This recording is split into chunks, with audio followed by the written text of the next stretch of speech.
કે મારા દેશના યુવાનમાં કરુણા હોવી જોઈએ. માનવતા કેટલી નીચી હોઈ ગઈ સાહેબ. વખત આવે વિડીયો ઉતારવાનો, આપણે ત્યાં મહેમાન આવતા, વડીલોને ખબર છે, એક દી બે દી મહેમાન રોકાઈને વયો જાય તો ગામના પાદર સુધી મૂકવા જાય ને બેયની આંખમાં આંસુ હોય. મારો બાપ મારો વ્યામો આવી જાય હો પાછો વેલા હે. કોઈ પણ બેનપણીયું નોખી પડે ને તો એને આંખમાં આહુડા હોય. સાહેબ આપણે જોયું છે, એને બદલે હટાણે શમશાનમાં ઘણાને સેલ્ફી લેતા જોયા છે. હા હા હા, કોઈ દી વાત નથી કરી, આજ કહી દઉં. શિવરાજ મામા સાક્ષી છે. એટલે એક ઘટના અહીંથી આ વાત કરીને તો આપણી ભારતની અસ્મિતાને આંચકો લાગે એવી વાત કરાય નહીં. ભારતમાં આવું કે એક ભાઈ વરહદી બેલા કેમ બનેલી ઘટના શિવરાજ મામાએ મને વાત કરેલી. સુરતથી એનો ભાઈ હતો કે બાપો ગુજરી ગયો, એ આપણે મને વાત કરેલી. અને પ્રોગ્રામ જમવાનો રાખેલો હતો. હગવો ભાઈ મોટો ગુજરી ગયો સુરત. આ બનેલી આ ક્યાં જઈને ઉભા રહીશું હવે? આ વાતો એટલે અમને આ વેદનાથી કરી છે કે આના આવામાં ન વયા જઈએ આપણે. હગવો ભાઈ ગુજરી ગયો, સુરતથી એની ડેડ બોડી નીકળી ગઈ અને એને ફોન ચાલુ હતા ને એમાં આ પ્રોગ્રામ કરવા ક્યાંક જંગલ વાડી વિસ્તારમાં ફોન ન લાગે. ગયેલા ને બપોરના વયા ગયા, હાંજ થઈને સુરતથી નીકળી ગયા હતા. એને તો આ હવા આગલી હવાર પહેલાં વહેલા નીકળી ગયેલા અને બીજી હાંજ થવા આવી એટલે સુરતથી લાંચ પૂગવા આવી અને ખબર પડી ને આને બરોબર ફોન લાગી ગયો અને ખબર પડી કે તમારા મોટા ભાઈ ગુજરી ગયા, ડેડ બોડી અત્યારે પહોંચવા આવી છે. ઓલો કે ઓહો મારો મોટો, બધા ઓલાના ડોળા સકર વકર થઈ ગયા. બીજા બિચારાનો ભાઈ ગુજરી ગયો અને ગજબ થઈ ગયો. હવે પ્રોગ્રામનું તો પછી થોડી પડી હોય, કાંઈ જમવાની પડી હોય, વાડીએ કંઈક જમવાનો પ્રોગ્રામ. ઓલો કે અરે જલ્દી કરો, મને પહેલાં આપી દો, પછી આવી જાય લાંચ, પછી મારાથી ખવાય નહીં. હર હર હર, આ બનેલી ઘટના આ એના સાક્ષી છે. આણે મને વાત કરી, મને એમ થઈ ગયું કે ક્યાં ભારતની અમે વાતો કરીશું પછી હવે ક્યાં જઈને ઉભા રહ્યો. બોલો કે મને જલ્દી આપી દો, પછી ડેડ બોડી આવી જાય તો મારાથી ખવાય નહીં. હા હા હા, આ ન થાય ને એટલે આવી કથાઓ ને આવા પ્રોગ્રામોના ભાગવત ને રામાયણની શિવ કથાને એટલે કરી છે. એટલે ભેળા થાય સંવેદનતા મરી ગઈ છે, પછી દુનિયામાં માણસ મરી ગયેલો છે સાહેબ. હા, એટલે જેટલી તમારામાં સુરવીરતા હોય એટલી જ કરુણા રાખજો ભેગી. કરુણા સિવાય સુરવીરતા કોઈ કામની નથી સાહેબ, કોઈ કામની નથી. એટલે હું આ પ્રસંગ આઝાદ દેશને કરવા માટે યુવાનો છે એ જાન આપતા હતા, જીવ આપતા હતા. એમાં બની ઘટના એવી, એક એવો તરવરિયો યુવાન, હું નામ દઈતા તમને ગૌરવ થાય, તમે એક એક આ નામને ઓળખતા હશો, હમણાં નામ આપું. એવો તરવરિયો યુવાનો ફાટી ધુવાડે ગયેલો ભાઈ. જેટલી ક્રાંતિ એટલી પાછી કરુણા, એટલે કહું છું. અને એ રાતને અંગ્રેજોના ટોળાને ધમરોળી અને ભાગી જાય અને અંગ્રેજો વાહે થાય, હાથમાં ન આવે, કેટલાને મારી નાખે, લૂંટી લે. કાકોરી કાંડ પણ કરેલો, એમાં આ હતો. હમણાં નામ દઉં એટલે તમને ખ્યાલ આવી જશે. પણ સમર્પિત થયેલો માણસ. અને એને એ યુવાન રાતે એકવાર અંગ્રેજોને ધમરોળીને ભાગ્યો ને વાહે ટોળી વહી આવે, અંગ્રેજોની ટોળકી વહી આવે. કંઈ કંઈ ભડાકા કરે પણ અંધારું, મેઘલી રાત, મેં વરસાદ છે એ વરહીને વયો ગયો હતો. ઠામ ઠામ ઠામ ઠામ કોકો ખોરાન નેવાના સૂતાતા અને તમારા ત્રામ ત્રામ ત્રામ ત્રામ અંધારી રાતમાં બોલતા હતા. શિયાળિયા લાળું હુકી હુકી હુકી થતું હતું. અને એમાં એક ઝૂંપડામાં હળી કાઢીને ઘરી ગયો. કોઈ ઓલા ગોરિયાની ટોળકી છે એ રસ્તે વહી ગઈ, ખબર ન રહી, હળી કાઢીને એક બાજુ તરીને એક ઝૂંપડામાં ઘરી ગયો.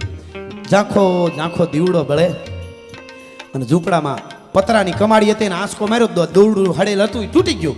અંદર ઘેરો, અંદર એક વૃદ્ધ ડોસી અને એક 18 વર્ષની દીકરી, 20 વર્ષની દીકરી, બે ઊભા થઈ ગયા. રાઈટ ફાટી ગઈ.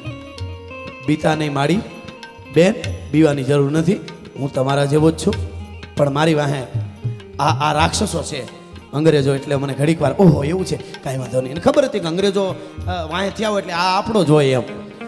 હું ક્રાંતિકારી એક યુવાન છું. અંગ્રેજો તો આગળ વયા ગયા. ઝાંખો દીવડો, અંગ્રેજો ક્યારના મારી વાહે ધોડે છે. ગરમી થઈ ગઈ છે બહુ, મને તરહ લાગી, પાણી પાઈશો. ડોસીએ ઈશારત કરી, 20-22 વર્ષની કે 20 વર્ષની દીકરી પાણીનો લોટો ભરીને આવી, ઠીકરાનો આમ હાથમાં દીધો, હેઠું જોઈ અને લઈ લીધો આ યુવાને. અને ડોસી હામું જોયું, દીકરી હામું જોયું, યુવાને પાણી પીધું. પણ જોજો, જેટલી સુરવીરતા એટલી આંખમાં કરુણતા હોય ને એટલે સામે માળાની દુઃખ હોય ઓળખાય છે. ડોહીમાને હામું જોયું ને ત્યાં ડોહીમાને જળજળી આંખમાં જોયા. મારી દુઃખી છો? ઝૂંપડું છે ને, ઝૂંપડું એમાં તો એક પ્રકારની ઉર્જા હોય છે. એ ઉર્જા કેમ તમારા ઘરમાં નથી? કારણ કે આ તો પૂર્ણ ઉર્જા લઈને નીકળેલું યુવાનો તો હામી ઉર્જાને ઓળખે. તમારામાં ઉર્જા નથી માડી, તમારામાં તેજ નથી. અમે ક્રાંતિકારી યુવાનો છીએ, દેશને આઝાદ કરી દઈશું, ચિંતા ન કરો.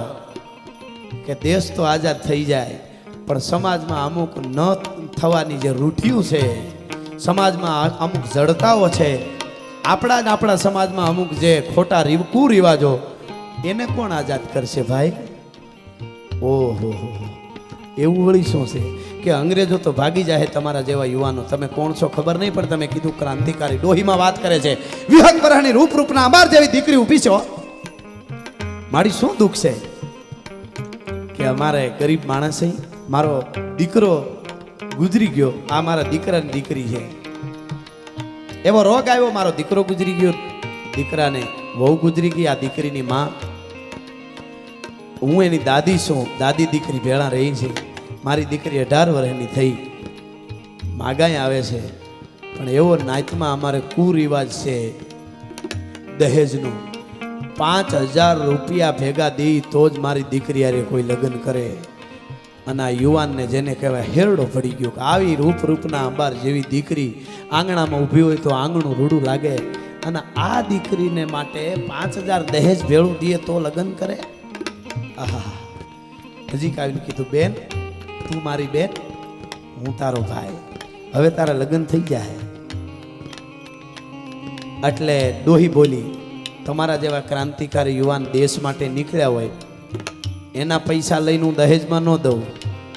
કે પૈસા તો મારી પાસે નથી, કે તો લગ્ન કેવી રીતે થાય? અને તઈ કીધું કે તમે ચંદ્રશેખર આઝાદનું નામ સાંભળ્યું? હે, કે ચંદ્રશેખરનું આઝાદ નામ સાંભળ્યું? કે હા.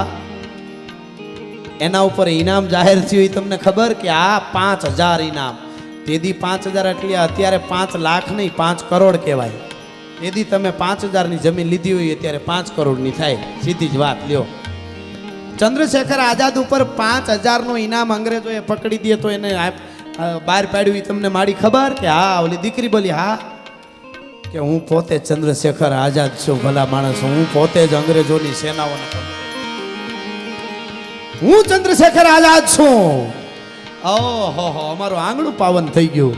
કે પાવન નહીં, મારી એક કામ કરો, જાઓ અંગ્રેજોની ટોળી આમ ભૂલી પડી ગઈ છે, મારી પાસે આવતી હતી, એને જઈને કયો, હમણાં અહીં દૂર એની ચોકી છે, ત્યાં જાઓ અને એને કયો કે 5000 રૂપિયા લાવો, હું તમને ચંદ્રશેખર દેખાડું, હું તમારા ઝૂંપડામાં બેહું, મારું થવાનું હોય થાય, પણ તમારી દીકરીના લગ્ન થઈ જાય દહેજમાં. હા હા હા હા સાહેબ, દેશને આઝાદ કરવા નિહરાય તો બરાબર, પણ આ કરુણા કે હિન્દુસ્તાનની દીકરી મારી બેન કહેવાય, મારી દીકરી કહેવાય. સાહેબ, એક ઝૂંપડાની કે એક મહેલની દીકરી જ્યારે મને તમને તમારી મારી દીકરી, મારી તમારી બેન લાગે ને, તેથી આંખમાંથી બધા ઝેર વયા જાય, કોઈ દી કુદ્રષ્ટિ નહીં થાય.